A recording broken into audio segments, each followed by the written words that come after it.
Bismillahirrahmanirrahim. Assalamualaikum warahmatullahi wabarakatuh. Alhamdulillahirabbil alamin wassalatu wassalamu ala asyrafil anbiya'i wal mursalin sayyidina wa maulana Muhammadin wa ala alihi wa sahbihi ajma'in. Amma ba'd.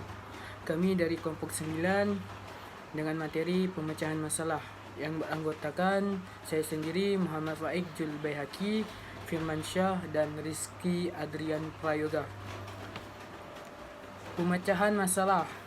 Pemecahan masalah merupakan metode strategi yang mendorong siswa untuk berfikir dan memanfaatkan wawasan tanpa berfokus pada kualitas ide mereka. Siswa juga diharapkan lebih aktif karena tidak hanya mendengarkan penjelasan guru, tetapi juga aktif memecahkan masalah yang mereka diskusikan. Oleh karena itu, seorang guru harus efektif memotivasi siswa untuk mencoba menyuarakan ide-idenya. Singkatnya, bisa pula didefinisikan bahawa pemecahan masalah ini sebagai usaha mencari jalan keluar dari suatu kesulitan. Yang kedua, karakteristik pembelajaran berbasis masalah. Antara lain, yang pertama, pengajuan pertanyaan. Masalah pembelajaran diorganisasikan sekitar pertanyaan dan masalah berdasarkan situasi kehidupan nyata, autentik yang memungkinkan munculnya berbagai solusi dengan menghindari jawaban sederhana. Pembelajaran yang demikian, baik secara sosial maupun pribadi, bermakna bagi peserta didik. Yang kedua, berfokus pada keterkaitan antar disiplin agar permasalahan yang akan diselidiki benar-benar autentik, memungkinkan bagi peserta didik untuk meninjau permasalahan dari berbagai bidang studi antardisiplin atau multidisiplin. Yang ketiga, penyelidikan autentik untuk mencari penyelesaian nyata terhadap masalah yang nyata pula.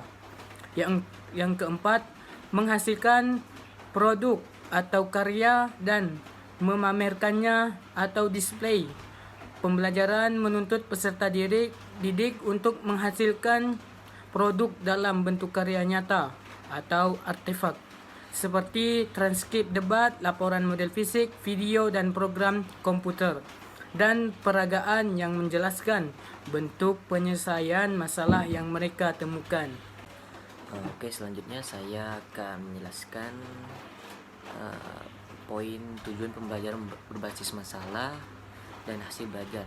Di antaranya sebagai berikut. Yang pertama itu kita bisa membantu peserta didik untuk mengembangkan keterampilan berpikirnya melalui memecahkan masalah dalam kehidupan nyata secara bekerja sama, baik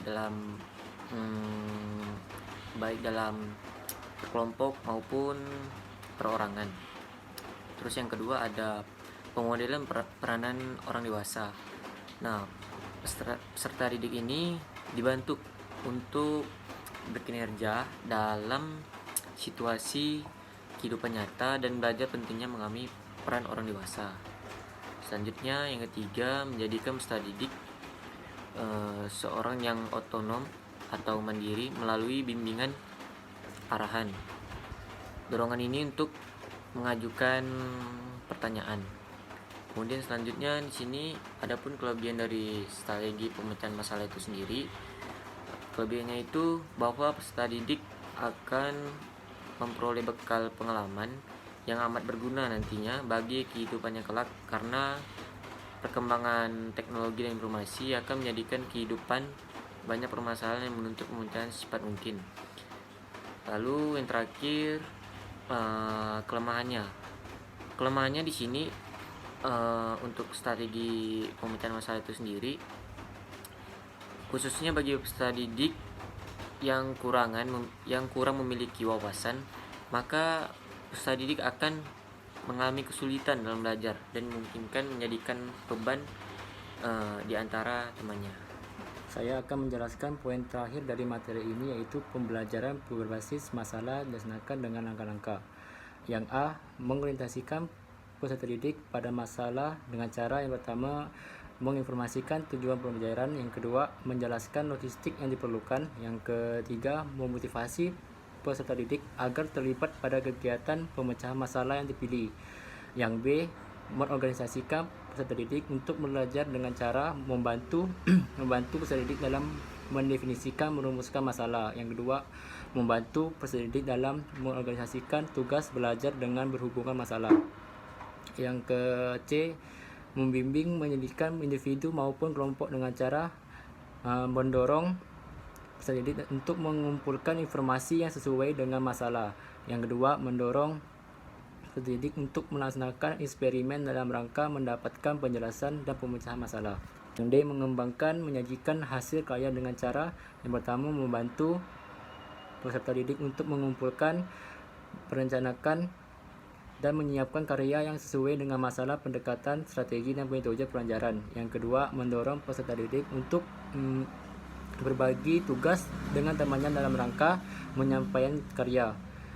Yang E, menganalisis, mengevaluasi proses pemecahan masalah dengan cara membantu peserta didik untuk melakukan refleksi atau evaluasi terhadap penyelidikan yang dilakukan. Demikianlah materi dari kelompok kami. Semoga bermanfaat.